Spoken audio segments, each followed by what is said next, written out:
Mas voltando contudo, Sr. Aulus, ao caso de Américo e reconhecendo como portador da histeria, haverá vantagem na frequência dele ao grupo em que outros médiums se aperfeiçoam? Como não, André? O progresso é obra de cooperação. Consagrando-se à disciplina e ao estudo, à meditação e à prece, ele se renovará mentalmente, apressando a própria cura, depois da qual poderá cooperar em trabalhos mediúnicos dos mais proveitosos. Todo esforço digno, por mínimo que seja, recebe invariavelmente da vida a melhor resposta. Aulus, a seguir, lembrou afazeres à distância e considerou por fim da a valiosa lição.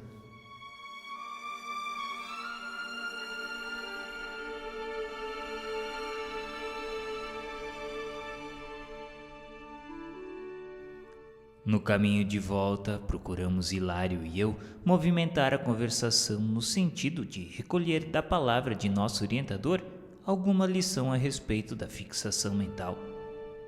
Muita vez anotar o fenômeno buscando estudá-lo. Entretanto, para colaborar com um amigo mais novo que eu nos serviços da espiritualidade, aderi ao assunto, animando-o com o melhor interesse.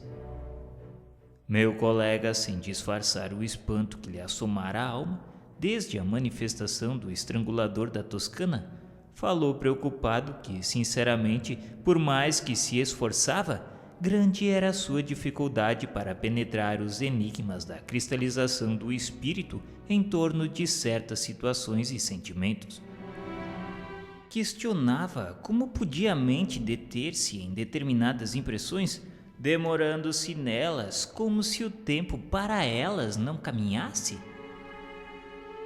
Citava o exemplo do drama do nosso infortunado companheiro que há séculos estava imobilizado nas ideias de vingança.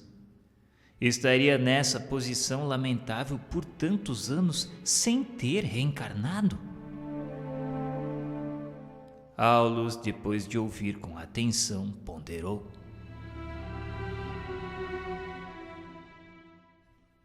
É imprescindível compreender que depois da morte do corpo físico, prosseguimos desenvolvendo os pensamentos que cultivávamos na experiência carnal. E não podemos esquecer que a lei traça princípios universais que não podemos trair. Subordinados à evolução, como avançar sem lhe acatarmos a ordem de harmonia e progresso? A ideia fixa pode operar a indefinida estagnação da vida mental no tempo. Simbolizemos o estágio da alma na Terra através da reencarnação como sendo valiosa linha de frente na batalha pelo aperfeiçoamento individual e coletivo. Batalha em que o coração deve armar-se de ideias santificantes para conquistar a sublimação de si mesmo à mais alta vitória.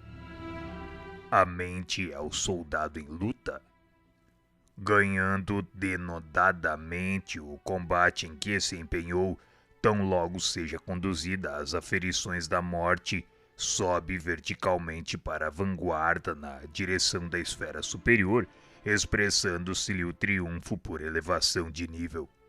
Entretanto, se fracassa, e semelhante perda é quase sempre a resultante da incúria ou da rebeldia, volta horizontalmente nos acertos da morte para a retaguarda, onde se confunde com os desajustados de toda espécie para indeterminado período de tratamento. Em qualquer frente de luta terrestre, a retaguarda é a faixa atormentada dos neuróticos, dos loucos, dos mutilados, dos feridos e dos enfermos de toda a casta. De certo, as legiões vitoriosas não se esquecem dos que permaneceram no desequilíbrio, e daí vemos as missões de amor e renúncia funcionando diligentes onde estacionam a desarmonia e a dor. Mas, Sr. Aulus, o que dizer sobre o problema da imobilização da alma? Em nossa imagem podemos defini-la com a propriedade possível. é que o tempo para nós é sempre aquilo que dele fizermos. Para melhor compreensão do assunto, lembremos-nos de que as horas são invariáveis no relógio, mas não são sempre as mesmas em nossa mente. Quando felizes, não tomamos conhecimentos dos minutos. Satisfazendo aos nossos ideais ou interesses mais íntimos, os dias voam céleres, ao passo que, em companhia do sofrimento e da apreensão, temos a ideia de que o tempo está inexoravelmente parado. E quando não nos esforçamos por superar a câmara lenta da angústia, a ideia aflitiva ou obcecante nos corrói a vida mental, levando-nos à fixação. Chegados a essa fase, o tempo como que se cristaliza dentro de nós, porque passamos a gravitar em espírito em torno do ponto nevrálgico de nosso desajuste. Qualquer grande perturbação interior, chame-se paixão ou desânimo, crueldade ou vingança, ciúme ou desespero, pode imobilizar-nos por tempo indefinível em suas malhas de sombra, quando nos rebelamos contra o imperativo da marcha incessante com o sumo bem. Analisemos ainda o nosso símbolo do combate. O relógio inflexível assinala o mesmo horário para todos, entretanto o tempo é leve para os que triunfaram e pesado para os que perderam. Com os vencedores os dias são felicidade e louvor, e com os vencidos são amargura e lágrimas. Quando não nos desvencilhamos dos pensamentos de flagelação e derrota, através do trabalho constante pela nossa renovação e progresso, transformamo-nos em fantasmas de aflição e desalento, mutilados em nossas melhores esperanças ou encafurnados em nossas chagas mais íntimas. E quando a morte nos surpreende nessas condições, acentuando-se-nos então a experiência subjetiva, se a alma não se dispõe ao esforço heróico da suprema renúncia, com facilidade emaranha-se nos problemas da fixação, atravessando anos e anos, e por vezes séculos, na repetição de reminiscências desagradáveis das quais se nutre e vive. Não se interessando por outro assunto a não ser o da própria dor, da própria ociosidade ou do próprio ódio, a criatura desencarnada, ensimesmando-se, é semelhante ao animal no sono letárgico da hibernação. Isola-se do mundo externo, vibrando tão somente ao redor do desequilíbrio oculto em que se compraz. Nada mais ouve, nada mais vê e nada mais sente, além da esfera desvairada de si mesma.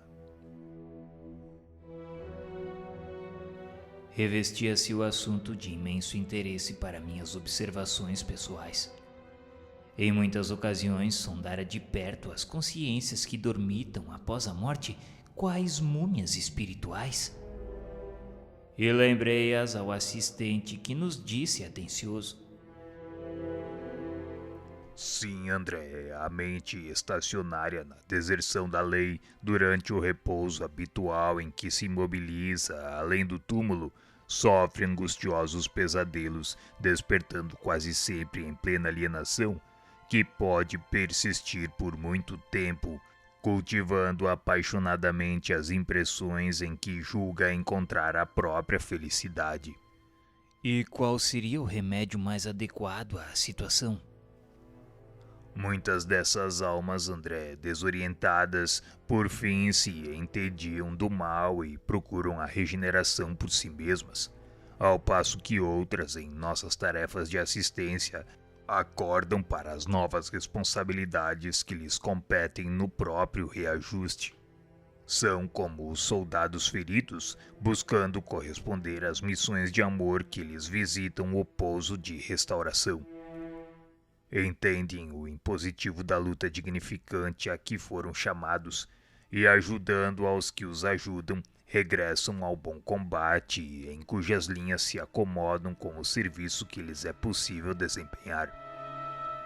Outras, porém, recalcitrantes e inconformadas, são docemente constrangidas ao retorno à batalha para que se desvencilhem da prostração a que se recolheram. A experiência no corpo de carne em posição difícil é semelhante a um choque de longa duração em que a alma é convidada a restabelecer-se. Para isso, tomamos o concurso de afeições do interessado que o asilam no templo familiar.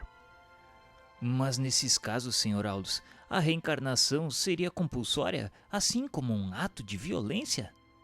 Deixa eu te fazer uma pergunta, André.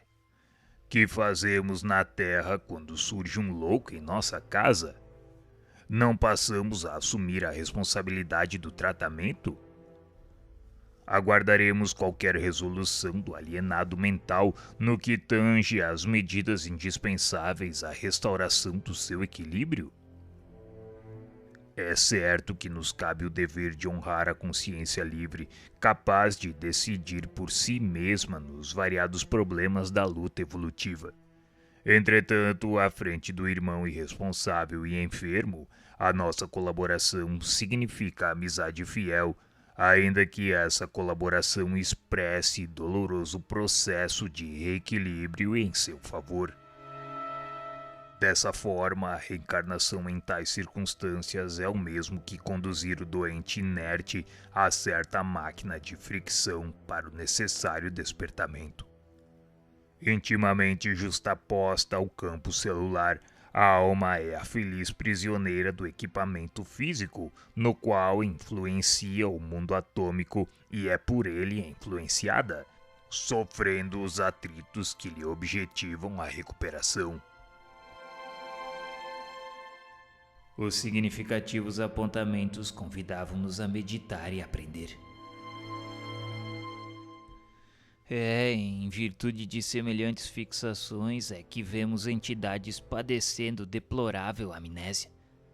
Quando se comunicam com os irmãos encarnados, não conservam exata lembrança senão dos assuntos em que se lhes encravam as preocupações. E quando permutam impressões conosco, assemelham-se a psicóticos renitentes. Isso mesmo. Por esse motivo requerem habitualmente grande carinho em nosso trato pessoal. E quando encaminhadas à reencarnação no desajuste em que se vêm, essas criaturas tornam a realidade de súbito? Nem sempre, André. Na maioria das vezes o soerguimento é vagaroso. Podemos comprovar isso no estudo das crianças retardadas que exprimem dolorosos enigmas para o mundo. Somente o extremado amor dos pais e dos familiares consegue infundir calor e vitalidade a esses entezinhos que não raro se demoram por muitos anos na matéria densa, como apêndices torturados da sociedade terrestre, curtindo sofrimentos que parecem injustificáveis e estranhos e que constituem para eles a medicação viável. É possível auscultar ainda a verdade de nossa assertiva nos chamados esquizofrênicos e nos paranoicos que perderam o senso das proporções, situando-se em falso conceito de si mesmos. Quase todas as perturbações congeniais da mente na criatura reencarnada dizem respeito a fixações que lhe antecederam a volta ao mundo. E em muitos casos, os espíritos enleados nesses óbices seguem do berço ao túmulo em recuperação gradativa, experimentando choques benéficos através das terapêuticas humanas e das exigências domésticas, das imposições dos costumes e dos conflitos sociais, deles retirando as vantagens do que podemos considerar por extroversão, indispensável à cura das psicoses de que são portadores. A conversação era instrutiva e sugeria-nos importantes estudos. Entretanto, serviços outros aguardavam o assistente, motivo por que a interrompemos.